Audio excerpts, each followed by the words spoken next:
كل بكن سرمدا واجعل مسيري ياسا جوف الفرا للورى مثل المحارين. Masalik laa ko bëgg a won rek. waaw jumaay Masalik bi sëriñ bi ñibbee Touba 1927. waaw Moustapha Seck indil ma journal bi nga xamante ni waxoon na ni jox nañu murid yi suuf su yaatu Ndakaaru ngir ñu tabax fi jumaa joo xamante ni bii valeur u 10 millions lay doon te boobu jumaay Touba 5 millions lañ ko prévoir ñu ni nag li fi sëriñ bi bàyyi ci alal ci la ñu koy tabax une vaste mosquée va être construite à Dakar. Dakar le 23 février 1929. Le gouvernement vient d'octroyer. waaw bëri liiral ma yow bi si jox ko micro mu liiral ma de. 3 février.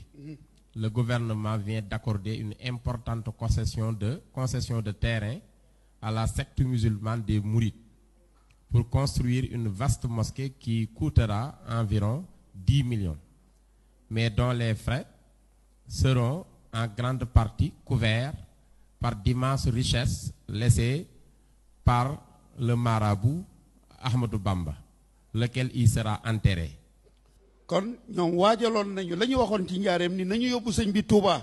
bu yëf yi dalee ñu delloosi ko waajaloon nañu jumaa fii ju mag ci Ndakaaru joj dañoo waxoon ni bu sëriñ bi ñëwee kon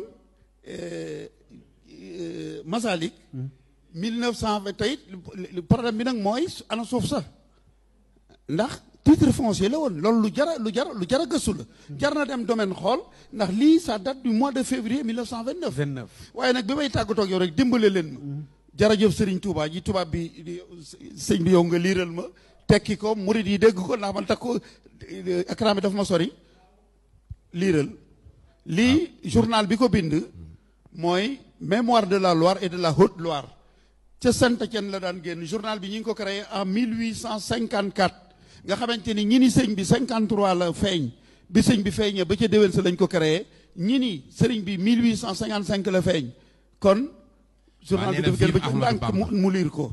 Dans le journal officiel de l'Afrique occidentale française, à la page 590, rubrique liste des versements effectués au titre de la contribution volontaire, on peut lire dès la première ligne Monsieur Ahmadou Bamba Mbacké, Serigne de Diourbel, 500 000 francs CFA. Un demi-million.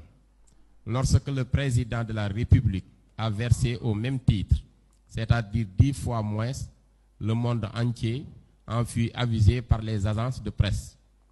Tels banquiers à la fortune colossale, qui n'ont pas donné plus que certaines dizaines, ont été cités en exemple.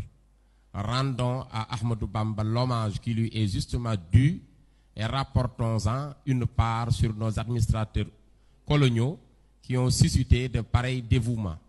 Car enfin, s'ils étaient si féroces qu'on le dit, les indigènes n'acquéraient pas de telles fortunes ou les ayant acquises. Ils ne s'en serviraient pas en faveur de l'oppresseur. Vive Ahmadou Bamba. waaye nee leen vive Ahmadou Bamba tekki ko ci wolof. waay nee leen vive Ahmadou Bamba vive